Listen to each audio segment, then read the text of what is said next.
అధ్యాయం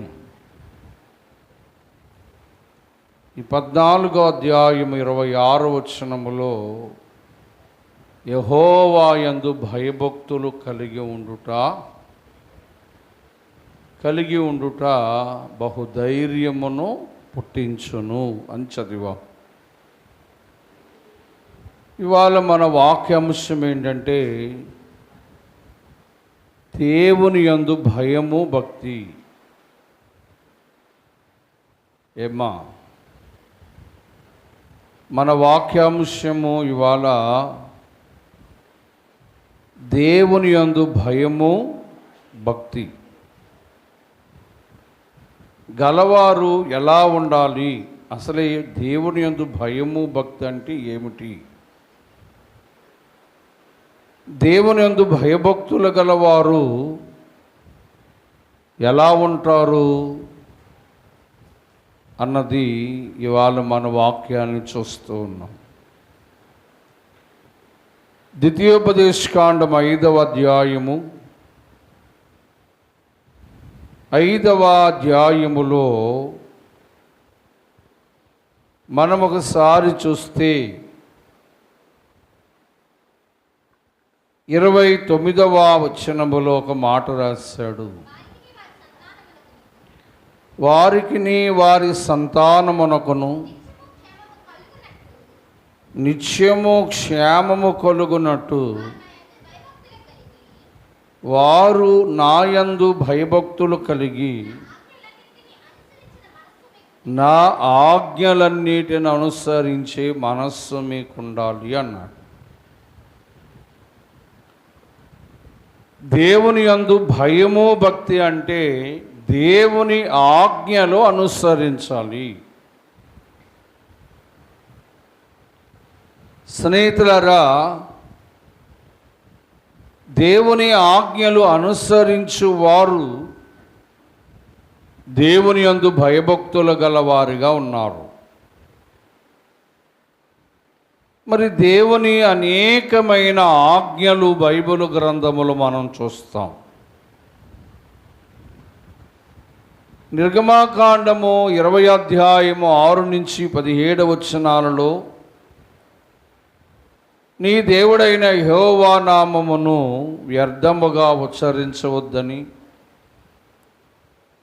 నేను తప్ప వేరొక దేవుడు లేడని, విశ్రాంతి దినమును పరిశుద్ధముగా ఆచరించవలెనని, ఇలాగున నిర్గమాకాండము 20వ అధ్యాయములో దేవుడు 10 ఆజ్ఞలను ఇచ్చాడు. ఈ 10 ఆజ్ఞలను కాక అనేక ఆజ్ఞలను దేవుడు మనకు అనుగ్రహించాడు. యేసు ప్రభువే శరీరధారిగా భూలోకమునకు వచ్చినప్పుడు మత్తయి సువార్త 22వ అధ్యాయము మత్తయి సువార్త 22వ అధ్యాయం 36 నుంచి మనం చూస్తే ధర్మశాస్త్రములో ముఖ్యమైన ఆజ్ఞ ఏది అని అడిగాను. అందుకాయన నీ పూర్ణ హృదయముతోనూ నీ పూర్ణాత్మతోనూ నీ పూర్ణ మనస్సుతోనూ నీ దేవుడైన ప్రభువును చాలు. పులరా, 2వ ఆజ్ఞ నిన్ను వలె నీ పొరుగు వారిని ప్రేమించవలెను. పాత నిబంధన కాలములో దేవుడు 10 ఆజ్ఞలు ఇస్తే, క్రొత్త నిబంధన కాలములు యేసుక్రీస్తు ప్రభువారు 2 ఆజ్ఞలు ఇచ్చారు. ఈ 2 ఆజ్ఞలు ఏమిటి అంటే, నీ పూర్ణ హృదయముతోనూ నీ పూర్ణాత్మతోనూ నీ పూర్ణ మనస్సుతోనూ నీ దేవుడైన యెహోవాను ప్రేమించవలెను. ఇది ఆజ్ఞ. నిన్ను వలె నీ పొరుగు వారిని ప్రేమించవలెను అన్నది 2వ ఆజ్ఞ. మరి దేవుని యందు భయభక్తులు కలిగి ఉండడం అంటే, దేవుని యందు భయభక్తులు కలిగి ఉండడం అంటే ఆజ్ఞలు పాటించడమే. దేవుడు పాత నిబంధన కాలములో 10 ఆజ్ఞలను ఇశ్రాయేలులకు ఇస్తే, నూతన నిబంధన కాలములో యేసుక్రీస్తు ప్రభువారు సర్వ ప్రపంచమునకు 2 ఆజ్ఞలు ఇచ్చాడు. దేవుని ఆజ్ఞలను పాటించుటయే, దేవుని ఆజ్ఞలను అనుసరించుటయే ఏమాత్రము ఈ ఆజ్ఞలలో ఒక్క ఆజ్ఞ అయినా మనం పాటించకపోతే, యాకోబు రాసిన పత్రికలు అంటాడు, యాకోబు రాసిన పత్రిక 2వ అధ్యాయం 10వ వచనాన్ని చూస్తాము. ధర్మశాస్త్రమంతయు గైకొని ఒక ఆజ్ఞ విషయములో తప్పిపోయిన ఎడల ఆజ్ఞలు అన్ని విషయములలో అపరాధియగును. మనం ఏమనుకుంటున్నామంటే ఇస్తున్నాము, దేవుడు చెప్పిన ప్రతి ఆజ్ఞను పాటిస్తున్నాం అనుకుంటున్నాం. కానీ దేవుడిచ్చిన ఆజ్ఞలలో ఏ ఆజ్ఞ అయినా మనం పాటించకపోతే, అంటే దేవుడు చెప్పిన ఆజ్ఞలనే మాటలలో ఏ మాటనైనా మనం ఒక్క మాట అయినా పాటించకపోతేనట, ఇక మనము దేవుని ఆజ్ఞలను అనుసరించలేని అపరాధులమవుతామన్నాడు. దేవుని యందు భయభక్తులు అంటే ఏంటంటే, దేవుని ఆజ్ఞలను పాటించాలి, దేవుని ఆజ్ఞలను అనుసరించాలి.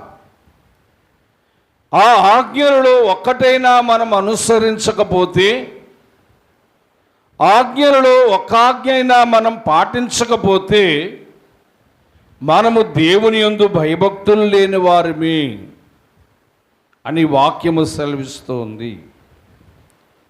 మరి యేసు ప్రభు కాలములో ఆయన దగ్గరకు ఒక ధనవంతుడు వచ్చాడు. మత్తయి సువార్త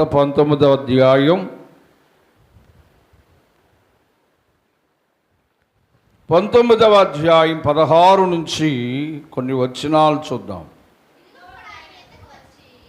ఇదిగో ఒక మనుష్యుడు ఆయన వద్దకు వచ్చి, బోధకుడా, చాలా మంచి ప్రశ్న అడిగాడు. అయ్యా,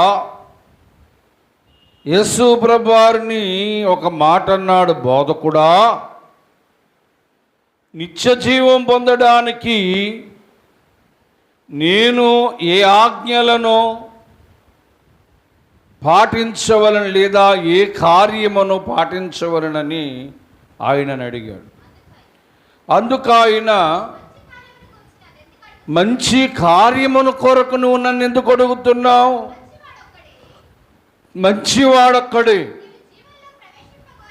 నీవు జీవములోనికి ప్రవేశింపగోరిన యెడల ఆజ్ఞలను గైకొనవలెనని చెప్పాను. గమనించాలి ఈ మాట. ఒక ధనవంతుడైన యవనస్తుడు యేసు ప్రభు దగ్గరకు వచ్చాడు.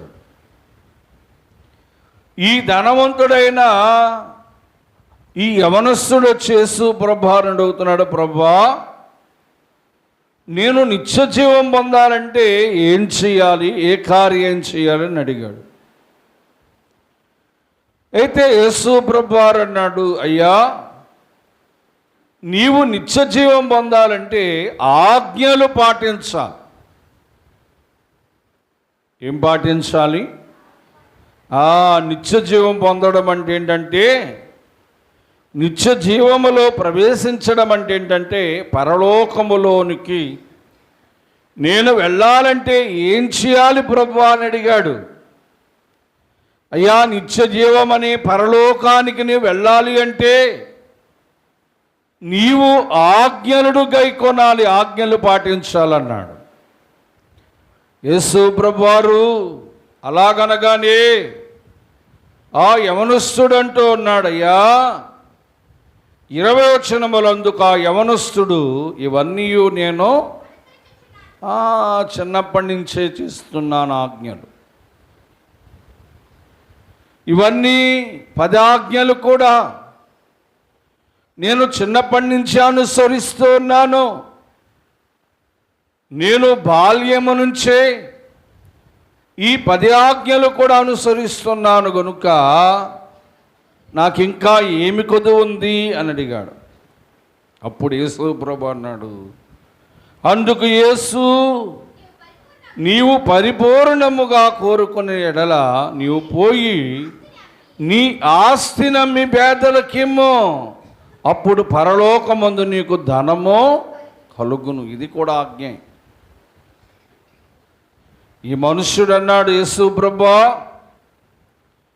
నేను 10 ఆజ్ఞలు పాటిస్తూనే ఉన్నాను, మరి నాకేం కొదువా అని అడిగాడు. అడిగి యేసు ప్రభు అన్నాడు, నువ్వు పరలోకం వెళ్ళాలంటే,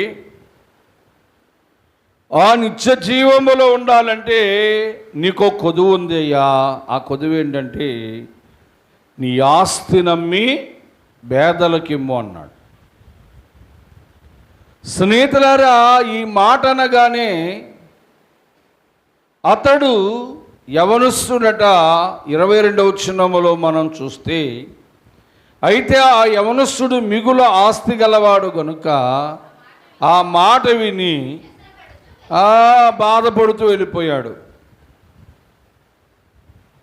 అంటే యవనస్తునికి నిత్య జీవమున కన్నా పరలోకం కావాలి అనేకున్నా ధనము కావాలి అని ఆశ కలిగి ఉంది. ఎందుకంటే ఇతడు చాలా ధనవంతుడు, చాలా ధనము కలిగిన వాడు, ధనము సంపాదిస్తున్నవాడు గనుక యేసు ప్రభు అన్నాడు, నీ ఆస్తి నమ్మి పేదలకిమ్ము అనగానే ఇతనికట మనస్సులో బాధ కలిగి వెళ్ళిపోతూ ఉన్నాడంట. అంటే ఇతనికి ధనము కావాలి కానీ దేవుని రాజ్యం అక్కర్లేదు కనుక, ఇతడు ధనాన్ని ప్రేమిస్తున్నాడు కానీ దేవుని ప్రేమించడం లేదు కనుక అతడు మనస్సున బాధ కలిగి వెళ్ళిపోతున్నాడంట. అందుకే కీర్తనాకారుడు అన్నాడు, 62వ దావీదు కీర్తన 10వ వచనములో, 62వ దావీదు కీర్తన 10వ వచనములో ఒక మాటను మనం చూస్తాం.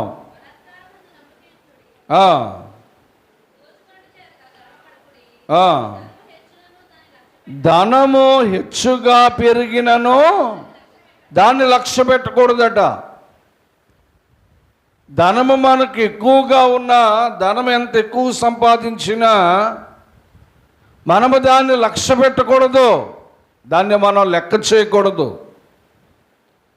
దేవుని పిల్లారా, దేవుని వాక్యములో మనం చూస్తూ ఉన్నాం, దేవుని యందు భయము భక్తి అంటే ఏంటంటే దేవుని ఆజ్ఞను పాటించాలి. దేవుని ఆజ్ఞను ఎవరు పాటిస్తారో, ఆ ఒక్కటైనా పాటించకుండా ఉంటే దేవుని ఆజ్ఞ అపరాధులు అవుతారన్నాడు. గనుక మనము నాకు దేవుడంటే భయమండి, భక్తి అండి అంటూ ఉంటాము కానీ దేవుని యందు భయభక్తులు గలవారు చేయవలసిన మొదటి కార్యం ఏంటంటే వారు దేవుని ఆజ్ఞను పాటించాలి. ద్వితీయోపదేశకాండం 8వ అధ్యాయం 1వ వచనములో మనము అభివృద్ధి పొందాలి అంటే కింద అంటున్నాడు, మీరు దేవుని ఆజ్ఞను అనుసరించి నడుచుకోవాలి. దేవుని పిల్లారా, ఈ లోకములో మనం అభివృద్ధి చెందాలంటే, మన కుటుంబం అభివృద్ధి చెందాలంటే, మన బిడ్డలు అభివృద్ధి చెందాలి అంటే మనము దేవుని ఆజ్ఞను పాటించాలి. గనుక దేవుని యందు భయము భక్తి అంటే ఏంటంటే దేవుని 10 ఆజ్ఞలను పాటించాలి, దేవుని మాటను మనము అవలంబించాలి.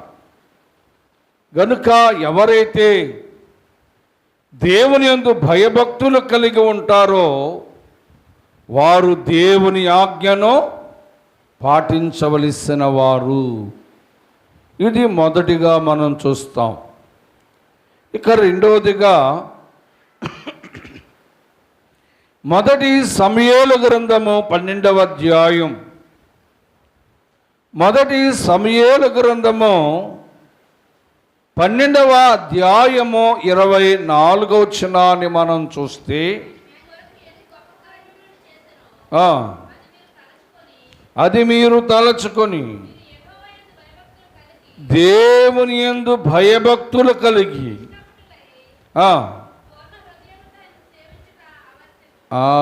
దేవుని పిల్లారా, ఇక్కడ వాక్యములో ఈ మొదటి సమూయేలు గ్రంథము 12వ అధ్యాయములో దేవుని యందు భయభక్తులు కలిగి ఉండుట అంటే ఏంటంటే నిష్కపటమైన హృదయముతో. ఏ హృదయమమ్మా? నిష్కపటమైన హృదయముతో దేవునిని సేవించాలి. దేవుని యందు భయభక్తులు అంటే ఏంటంటే నిష్కపటమైన హృదయముతో, అంటే కపటము లేని హృదయముతో మనం దేవుని సేవించాలి. సేవించడము అంటే ఆరాధించడం అని అర్థం. దేవుని పిల్లారా, మనము వాక్యములో గమనిస్తూ ఉన్నాం. కీర్తనాకారుడు 2వ అధ్యాయము 11వ వచనములు అంటున్నాడు, దేవుని యందు భయభక్తులు కలిగి ఆయనను సేవించాలి. ఆయనను సేవించేవారు అంటే ఆయనను ఆరాధించేవారు. ఎలా ఆరాధించాలి, సేవించాలి అంటే నిష్కపటమైన హృదయముతో ఆయనను సేవించాలి. రెండవదిగా ఆయనందు భయభక్తులు కలిగి ఆయన్ని సేవించాలి. ఆయన యందు దేవుని ఎడల భయమో భక్తి అంటే ఏంటంటే ఆయనను మనం సేవించడమే. యెషయాయో మనం చూస్తే యెహోషువ గ్రంథము 22వ అధ్యాయం 5వ వచనాన్ని మనం చూస్తే 22వ అధ్యాయము 5వ వచనములో నీ దేవుడైన యెహోవాను హత్తుకొని ఆయనను సేవించాలి అని చూస్తాం. ఏమా పిల్లరా, హత్తుకొని, ఎవరిని హత్తుకొని? దేవుని హత్తుకొని మనం సేవించాలంట. దేవుని హత్తుకొని మనం సేవించాలి. హత్తుకొని ఉండడం అంటే దేవుని పిల్లారా చూడండి, ఈ చెవు మన శరీరానికి హత్తుకొని ఉంది, ఈ చెయ్యి మన శరీరానికి హత్తుకొని ఉంది. అంటే ఆయనలో మనము ఇమిడిపోయి ఆయనను సేవించాలన్నమాట. దేవుని యందు భయభక్తులు అంటే ఏంటంటే ఆయనను మనం సేవించడమే. ఎవరు ఆయనను సేవించువారో వారు దేవుని యందు భయభక్తులు గలవారు అని వాక్యము సెలవిస్తుంది. మొదటి సమూయేలు గ్రంథము 7వ అధ్యాయం 3వ వచనములో, ఈ మొదటి సమూయేలు గ్రంథము 7వ అధ్యాయం 3వ వచనములో మనం చూస్తే ఒక మాటను గమనిస్తాం. సమూయేలు ఇశ్రాయేలందరితో ఇట్లా నేను నీ పూర్ణ హృదయముతో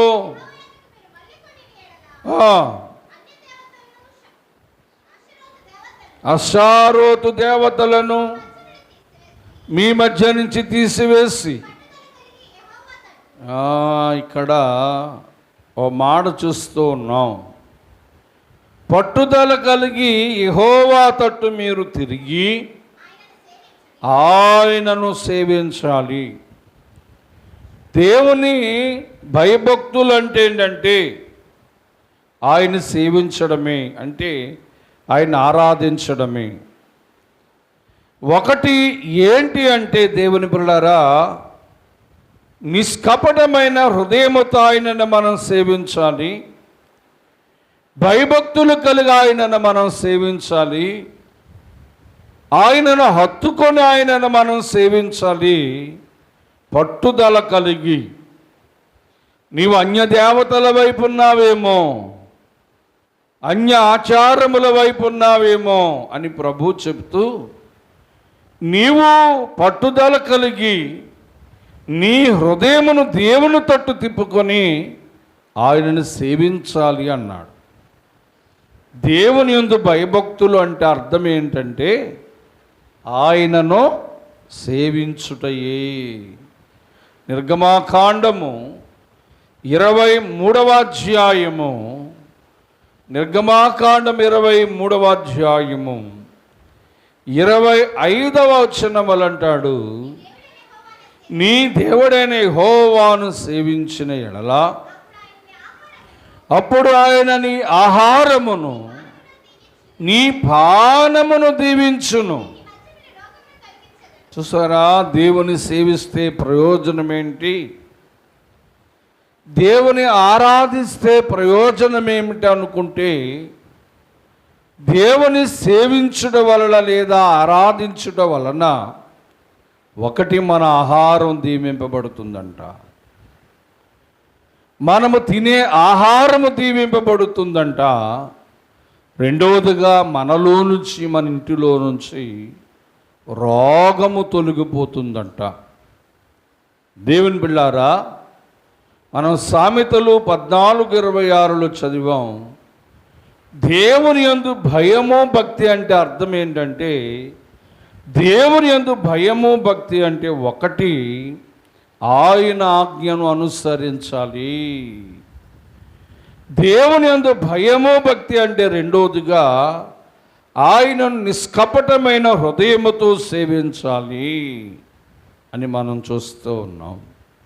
ఇక మూడవదిగా మనం చూస్తే 2వ దినవృత్తాంతముల గ్రంథము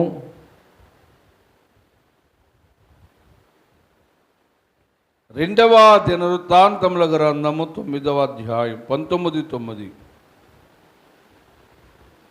2వ దినవృత్తాంతములు 19:9. వారికి ఇలాగున ఆజ్ఞాపించెను. ఇక్కడ మనం చదివే ప్రతి మాటలో కూడా ఒక మాట కనబడుతుంది. ఏంటమ్మా? దేవుని యందు భయభక్తులు కలిగి అని చదువుతున్నాం.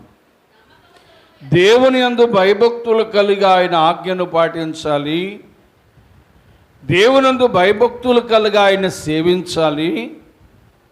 దేవునందు భయభక్తులు కలిగట నమ్మకముతోనూ యథార్థమైన మనస్సుతోనూ ప్రవర్తించవలెను. దేవుని యందు భయభక్తులు అంటే ఏంటంటే, మనము నమ్మకమైన యథార్థమైన ప్రవర్తన, నమ్మకమైన యథార్థమైన ప్రవర్తన కలిగి ఉండడమే. దేవుని బిడ్డలారా, నిజమే, నీ ఇంట్లో నువ్వు నమ్మకంగా ఉండాలి.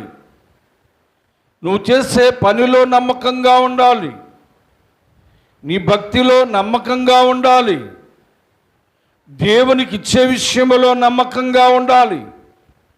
దేవుని ప్రార్థించే విషయంలో నమ్మకంగా ఉండాలి. నమ్మకం వేరే, నమ్ముకోవడం వేరే. ఇక్కడ అంటున్నాడు, మీరు ఆయనను నమ్మి యథార్థమైన మనస్సుతో ప్రవర్తించండి అన్నాడు. దేవుని యందు భయభక్తులు కలిగి ఉండడం అంటే ఏంటంటే యథార్థముగా ప్రవర్తించడమే, నమ్మకంగా ప్రవర్తించడమే. చూడండి, సామెతల గ్రంథములో మొదటి అధ్యాయము 31 వచనాన్ని మనం చూస్తూ ఉన్నాం.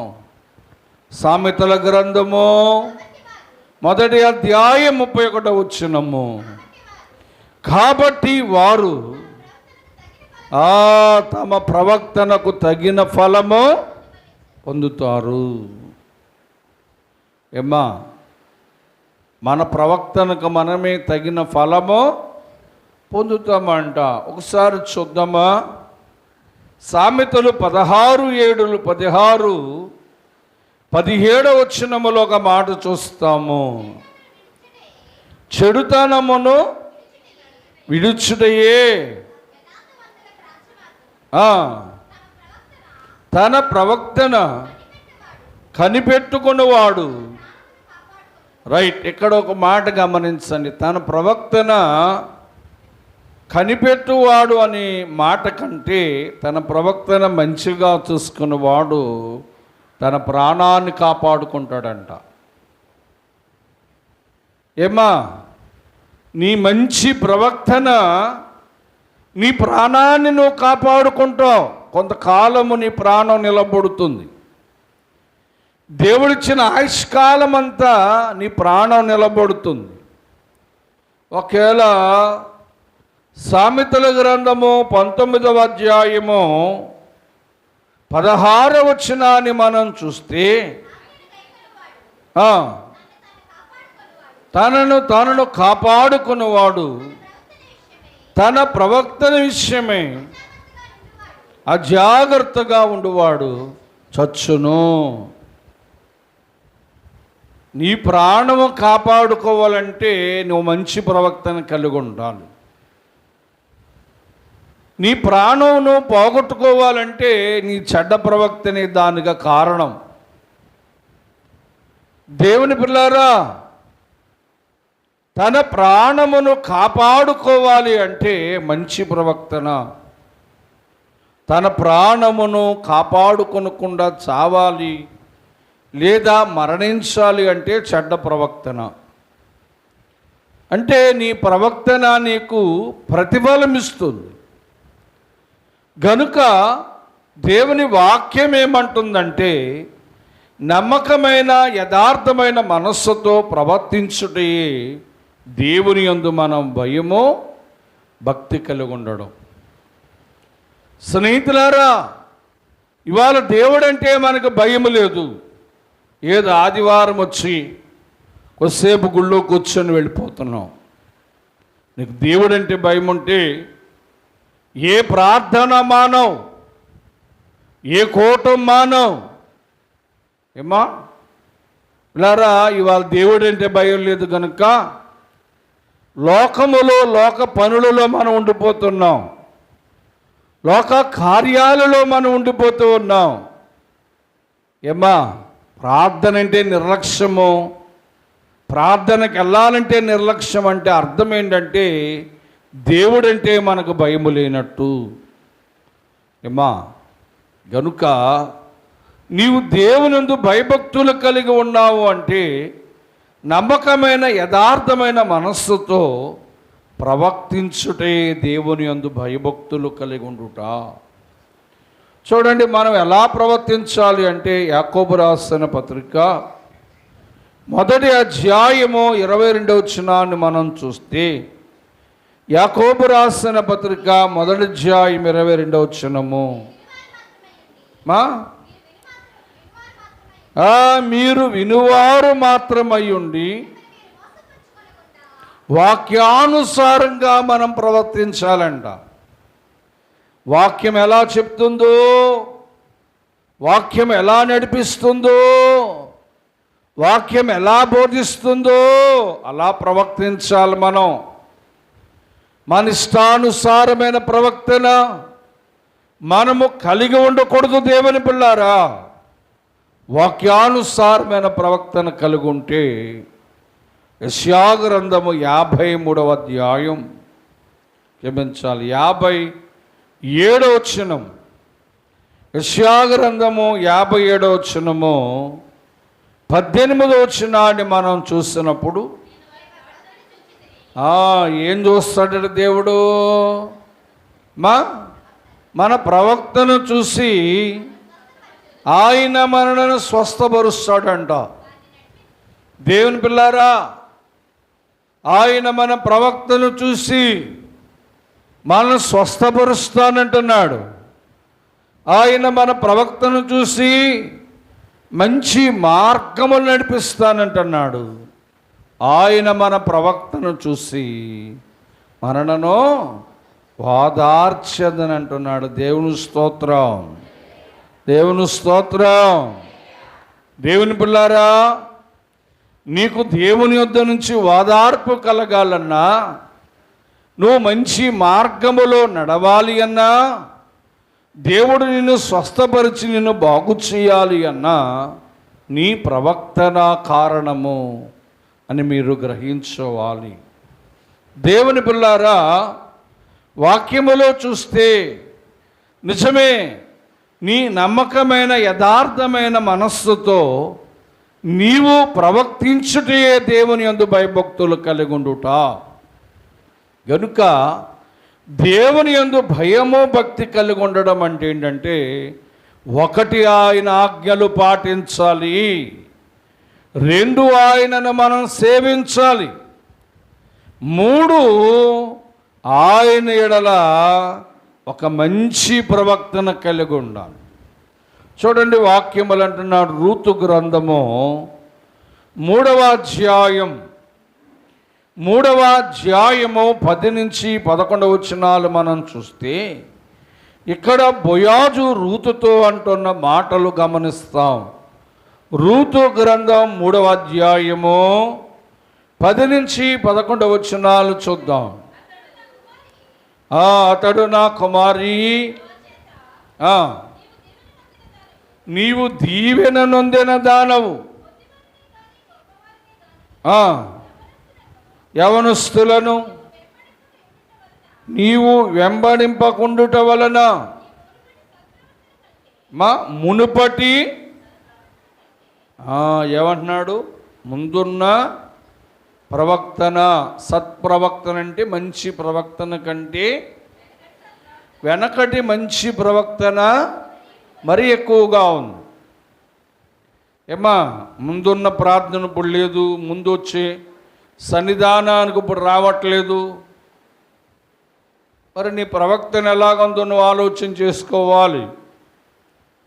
వెనకనున్న ప్రవక్తన ముందు కంటే గొప్పగా ఉందా, మనము భక్తిలో దిగజారిపోయామా ఆలోచన చేయాలి. ఇక్కడ అంటున్నాడు, ముందున్న సత్ప్రవక్తన కంటే వెనకనున్న సత్ప్రవర్తన ఇంకా మంచిది అన్నాడు. అంటే నీ ప్రవక్తన దేవుడు అలా మెచ్చుకోవాలయ్యా. నువ్వు మందిరములోకి వచ్చినప్పుడు నీ ప్రవక్తన బాగానే ఉంది, కానీ నువ్వు మందిరములోకి వచ్చినప్పుడు నీ ప్రవక్తన బాగానే ఉంది కానమ్మా, ఇప్పుడు నీ ప్రవక్తన ఇంకా బాగుంది అని చెప్పాలి. బాగుందా మన ప్రవక్తన? మొదటి దేవుడు వాక్యములు మనం చూస్తే, అమ్మా ముందు వచ్చిన భక్తి కంటే ఇప్పుడు నీ భక్తి బాగుందమ్మా, ముందు చేసే ప్రార్థన కంటే ఇప్పుడు నీ ప్రార్థన బాగుందమ్మా, ముందున్న విశ్వాసము కంటే ఇప్పుడు నీ విశ్వాసం బాగుందమ్మా, ముందు కంటే ఇప్పుడు నీ సన్నిధానమునకు రావడం బాగుందమ్మా. ప్రభు నీ మెచ్చుకుంటున్నాడా? ముందున్న సత్ప్రవక్తన కంటే వెనకనున్న సత్ప్రవక్తన ఇంకా మంచిది అని ప్రభు వాక్యములో సెలవిస్తున్నాడు. దేవుని పిల్లారా, దేవుని యందు భయభక్తులు కలిగి ఉండుట అంటే ఒకటి దేవుని ఆజ్ఞను అనుసరించుట. ఆయన ఎన్నో ఆజ్ఞలు ఇచ్చాడు. నీ పూర్ణ హృదయముతో నీ పూర్ణాత్మతో ప్రభువును ప్రేమించు, నిన్ను వలె నీ పొరుగు వారిని ప్రేమించమన్నది ఇది ఆజ్ఞ. ఈ ఆజ్ఞ మనం పాటిస్తే మనము దేవుని యందు భయభక్తులు కలిగి ఉన్నట్టే. రెండవదిగా, నీవట నిష్కపటమైన హృదయముతో దేవుని సేవించినప్పుడు, అంటే నిష్కపటమైన హృదయముతో దేవుని ఆరాధించినప్పుడు నీవు దేవుడి ఎడల భయభక్తులు కలిగి ఉన్నట్టే. ఇక మూడవదిగా దేవుని పిల్లారా, దేవుని యందు మనము మంచి ప్రవర్తన. ఎలాంటి ప్రవర్తన అంటే నమ్మకమైన యథార్థమైన మనస్సు గల ప్రవర్తన మనము కలిగి ఉండడమే దేవుని యందు భయభక్తులు కలిగి ఉండుట అని మీకు నేను తెలియచేస్తూ ఉన్నాను. దేవుని పిల్లారా, నిజమే దేవుని యందు భయభక్తులు కలిగి ఉండుట అనే మాటను మనము చూస్తూ ఉన్నాం, ధ్యానం చేస్తున్నాం. ఈ మాటను కొన్ని వారాలు మనం ధ్యానం చేద్దాం. ఈ మాటలు ప్రభు దీవించునుగాక. భయ